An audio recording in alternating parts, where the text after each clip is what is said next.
Hello, everyone. In the wake of former President Joe Biden's aggressive prostate cancer diagnosis, many questioned how the cancer was missed or only picked up at a later stage, considering his highly monitored medical state. Last week, President Joe Biden was seen for a new finding of a prostate nodule after experiencing increasing urinary symptoms. On Friday, he was diagnosed with prostate cancer, characterized by a Gleason score of 9, grade group 5, with metastasis to the bone, a spokesperson said in a statement. The 82-year-old has the most aggressive form of prostate cancer because the cells have been characterized by a Gleason score of 9, the most serious grade group, and have metastasized to the bone. To determine how serious a diagnosis is, pathologists grade each sample of prostate cancer cells based on how quickly they are likely to grow or how aggressive they look, with grade group 1 being the least aggressive and grade group 5 being the most aggressive. PSA blood testing, a method used to test for prostate-specific antigen, can sometimes have abnormal results, prompting false positive or false negative results, according to the American Cancer Society. Some prostate cancers grow so slowly that they would never cause any problems during a person's lifetime.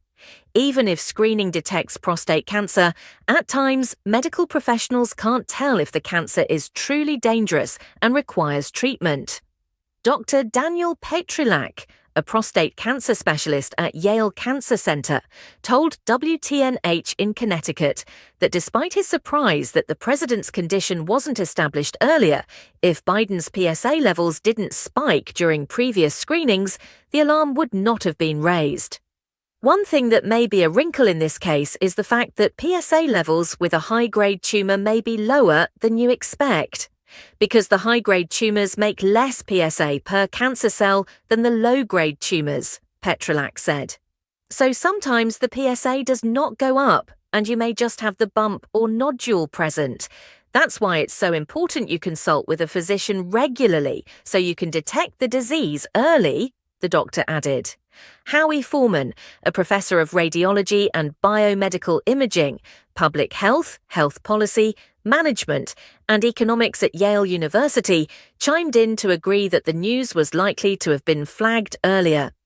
It is inconceivable that this was not being followed before he left the presidency, he said. Gleason grade 9 would have had an elevated PSA level for some time before this diagnosis, and he must have had a PSA test numerous times before. This is odd.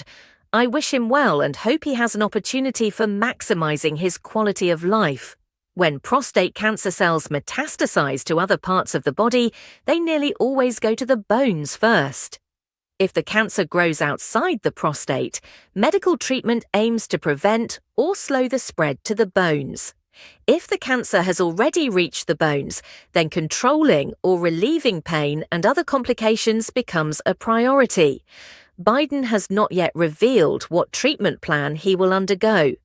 North Carolina Congressman Greg Murphy, MD, a surgeon, said, "While I definitely agree that Biden's declining mental acuity was covered up, it is medically reckless to assume his prostate cancer was as well. I have treated prostate cancer patients for 30-plus years.